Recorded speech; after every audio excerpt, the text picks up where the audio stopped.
Dalawang bahay ang natrasan ng truck na may kargang tone-toneladang buhangin sa Taytay, Rizal. Patay sa insidente ang isang lalaki at kabilang naman sa 13 sugatan ang isa niyang anak at isang pamangkin, si Michael Fahati Nakalerto, 24. Walang natira sa bahay ni Mang Domingo Francisco.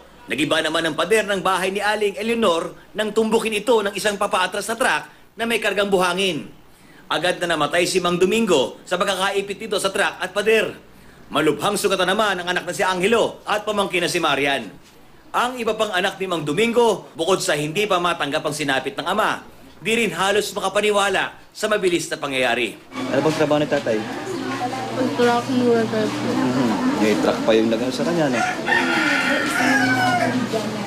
Natutulog dito. Si Aling Eleanor, noong una ay inakalang may sumabog sa loob ng bahay dahil wala pa sila halos makita sa kapal ng usok dulot ng napulbos sa semento ng nagibang pader. Wait pala ng truck. Sabi ko, paano po pala kung dumiretso doon, di patay kami mag-anak. Nagalusan ang kanyang mga anak na sa sala nakatulog sa sobrang init ng panahon. Sa kabuuan, 13 na sugatan na lahat nasa loob ng dalawang bahay. Tone-toneladang buhangin galing Pampanga ang karga ng truck na papuntang Antipolo.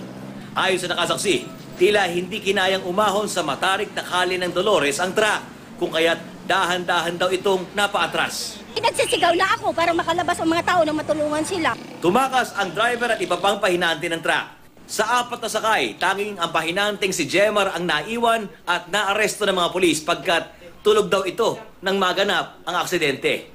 Kinailangan pang gumamit ng payloader para matanggal ang truck sa mga bahay.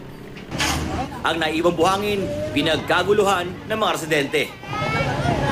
Patuloy ang investigasyon ng pulis habang isinampa na ang kasong reckless imprudence resulting in homicide, physical injuries, and damage to property.